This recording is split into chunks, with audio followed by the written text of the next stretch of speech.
सांगली जिल्ह्यातील सर्वात चर्चेचा मतदारसंघ म्हटला तर जत तालुक्याकडे सर्वांचे विशेष लक्ष लागलेलं आहे।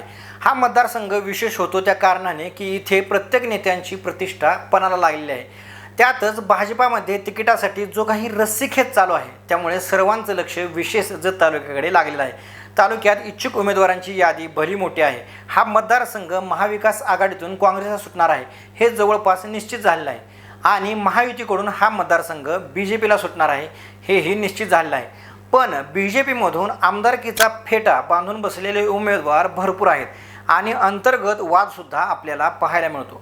मागेच एका कार्यक्रमामध्ये तालुक्याला भूमिपुत्र उमेदवार असावा यावरून गोपीचंद पडळकर व तमानगौडा रवी पाटील यांच्या समर्थकामध्ये चांगलाच वाद झालेला आहे।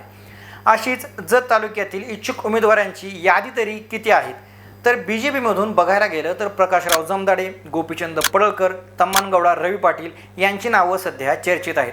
अजून तिकीट जाहीर झालं नसलं तरीसुद्धा ही मंडळी प्रत्येक गावात सभा, संवाद भेटी असे कार्यक्रम घेताना दिसून येत आहेत। यामध्ये विशेष भूमिका असणार आहे ती म्हणजे विलासराव जगताप यांची, कारण जत तालुक्यातून भूमिपुत्रालाच बीजेपीने तिकीट द्यावं असं अनेकदा त्यांनी बोलूनही दाखवलेलं आहे। मग ते तिकीट तमानगौडा रवी पाटील असो किंवा प्रकाशराव जमदाडे असो, पण भूमिपुत्रालाच मिळावं अशी मागणी त्यांनी दरवेळी केली आहे। यासाठीच विलासराव जगताप हे वरिष्ठांशी बोलण्यासाठी मुंबईला रवाना देखील झाल्याची चर्चासुद्धा आहे। असं असलं तरीसुद्धा गोपीचंद पडळकर आणि फडणवीस यांची जी काही संबंध आहेत आणि गोपीचंद पडळकर यांनी तिकिटाच्या बाबतीत न बोलता तालुक्यात जो काही आता दौऱ्यांचा झंझावात सुरू केला आहे यावरून गोपीचंद पडळकर यांना तिकीट फायनल आहे अशी सुद्धा चर्चा तालुक्यातून होताना दिसत आहे। जर गोपीचंद पडळकर यांना तिकीट दिलंच तर बीजेपीतीलच नाराज नेते एकत्र येऊन तिसरी आघाडी निर्माण होण्याची शक्यता वर्तवण्यात येत आहे।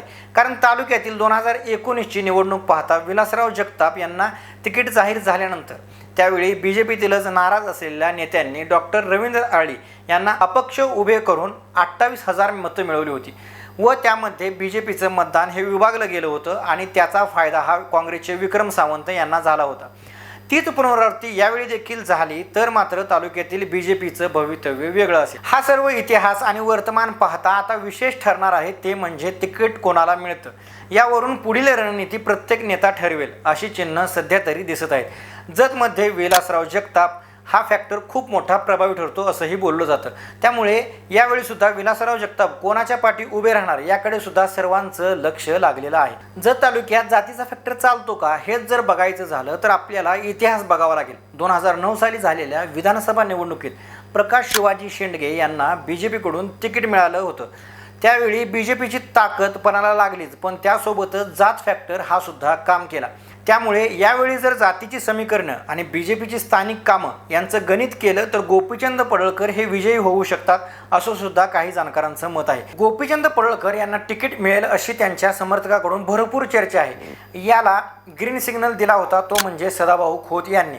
जतच्या दौऱ्यावर असताना त्यांनी पत्रकारांशी बोलताना तिकीट मिळेलच असं एक आशावादी विधान ते करून गेले होते। त्यामुळे गोपीचंद पडळकर यांच्या समर्थकांचा विश्वास अजून पक्का झालेला आपल्याला पाहायला मिळतो। त्यामुळे भाजपा पडळकर यांना उमेदवारी देऊ शकते, पण दिलीच तर भूमिपुत्र नावाने चाललेला जो लढा आहे त्यामध्ये तिसरी आघाडी होण्याची जी शक्यता निर्माण केली जाते ते बीजेपी रोखू शकेल की नाही हे मात्र बीजेपीच्या वरिष्ठ नेत्यांपुढे आव्हानच असणार आहे। काँग्रेसचे आमदार विक्रम सावंत यांना जिल्ह्यातून विश्वजित कदम यांचा भरपूर पाठिंबा आहे। सोबतच आता खासदार विशालदादा पाटील त्यांच्यासाठी कंबर कसून मैदानात उतरलेले दिसत आहेत।